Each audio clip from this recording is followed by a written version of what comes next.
ছোটবেলা থেকেই শুনে আসছি জীবনে চাওয়া পাওয়া কম থাকলে নাকি জীবন অনেক সুন্দর হয়। যে মেয়েরা সংসারী হয় তাদের জীবনে নাকি অনেক ভালো কিছু হয়, ভাগ্যটা ভালো হয়। কিন্তু বাস্তব জীবনে নিজের জীবন নিয়ে আরকি বুঝতে পারলাম যে আসলে যারা সংসারী হয় তাদেরকে আসলে সংসারের জীবনে বেশি কষ্ট করতে হয়। আর যাদের চাওয়া পাওয়া কম থাকে তারা সবসময় সবকিছুতেই কমই পায়, পিছনেই পড়ে থাকে। তো আসসালামু আলাইকুম এভরিওয়ান, কেমন আছেন সবাই? আশা করি যে যেখানেই আছেন আল্লাহর অশেষ রহমতে ভালো আছেন, সুস্থ আছেন। ভিডিওটা সকাল থেকেই শুরু করলাম। আজকে অনেক কাজ করেছি। সকাল থেকেই ঘরদোর মুছামুছি করে চলে গেলাম রান্নাঘরে। কিছু গুছানোর ছিল। বাজার থেকে কিছু আনছিলাম, চা পাতা, দুধ, চিনি, এই শুকনা জিনিস এগুলো গুছিয়ে নিচ্ছিলাম। সবকিছু গুছগাছ করে আমি চলে যাব রান্নার কাজে। তো যেটা বলতেছিলাম, আসলে জীবনে চাওয়া পাওয়া কম থাকলে ওরা সবসময় কমই পায়। তো তেমন কিছু পায় না জীবনে। আসলে সবসময় স্যাক্রিফাইস করতে যায়। তো আমার সাথেও সেটাই হয়েছে।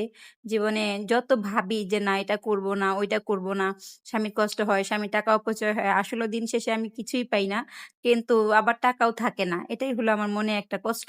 বড় ধরনের একটা আঘাত। তো এখন থেকে সিদ্ধান্ত নিছি যা হবে সব শখ পূরণ করব। টাকা এমনিও থাকে না, অমনিতেও থাকে না। যাই হোক, তো আমি সবকিছু বয়ামে ভরে নিচ্ছিলাম। এখানে দুধ, তারপর চিনি, চা পাতা সবকিছুই আমি তুলে নিচ্ছিলাম, গুছিয়ে নিচ্ছিলাম। হাতের কাছে সবকিছু গুছিয়ে নিলে রান্নাঘরটা রান্না করতে মানে সহজ হয়। তারপর সবকিছু গোছগাছ করে চলে আসলাম বেসিনে। অল্প কিছু থালাবাটি ছিল এগুলো ধোয়ার জন্য। এগুলো ধুয়ে এখন কাটাকুটি করে রেখে দিছি গুছিয়ে। তো সেগুলো আমি রান্না বসিয়ে দিব। তো যাই হোক, দুপুরে রান্নাবান্না শেষ করে হঠাৎ ইচ্ছে করলো যে পিঠা খাই। তো এইজন্য পিঠা বানাতে চলে আসলাম। এখানে আমি নারিকেলের পুর তৈরি করিনি। মানে ফাঁকিবাজি একটা পিঠা তৈরি করেছি। যত মানে ফাঁকি দিয়ে করা যায় ওই আরকি।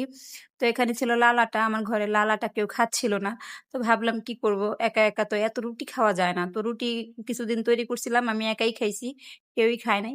তো এখানে পুলি পিঠার মতো এক ধরনের পিঠা তৈরি করতে নিছিলাম। তো ভাবলাম যে হয় কিনা। তো ভালোই হয়েছিল গরম খেতে। এখানে আমি নারিকেলের পুর তৈরি করিনি। বললাম না ফাঁকিবাজি পিঠা। আমি শুধু নারিকেল কুড়িয়ে ওইটার মধ্যে চিনি মিশিয়ে তারপরে এই পিঠার ভিতর দিয়ে দিছি। এটা যখন ভাজবো তখন ওই নারিকেল গলে মানে এমনি পুর তৈরি হয়ে যাবে ভিতরে অটোমেটিক। ভালো না বুদ্ধিটা? গ্যাস বাঁচলো, সময় বাঁচলো। খেতেও বেশ ভালোই লাগছিল। গরম অনেক মজা লাগছিল। তো এখানে বেশ কয়েকটা পিঠা তৈরি করছিলাম। কালারটাও পিঠার অনেক সুন্দর আসছিল। আপনারা কে খাবেন অবশ্যই চলে আসেন। আর অবশ্যই হ্যাঁ, আমার চ্যানেলটা অবশ্যই সাবস্ক্রাইব করে দিবেন। আমার পাশে থাকবেন। আপনারা পাশে থাকলে সুন্দর কমেন্ট করলে আমার ভিডিও করতে আরো ভালো লাগবে, আরো সুন্দর লাগবে। তো আমার খুব তাড়াতাড়ি আমার সংসারে নতুন কিছু আমি আরকি এড করব। তো সেগুলো আপনাদের সাথে আমি শেয়ার করব। ঘরটা কিভাবে সাজাই, কি কিনলাম আর কোথা থেকে কিনলাম অবশ্যই আপনাদেরকে শেয়ার করব, আপনাদেরকে বলব। তো যে যেখানেই আছেন অনেক ভালো থাকবেন, সুস্থ থাকবেন। আমার ভিডিওগুলো দেখবেন, আমার পাশে থাকবেন। সবসময় আমি আপনাদের পাশে থাকবো। কমেন্ট করলে অবশ্যই রিপ্লাই দিব।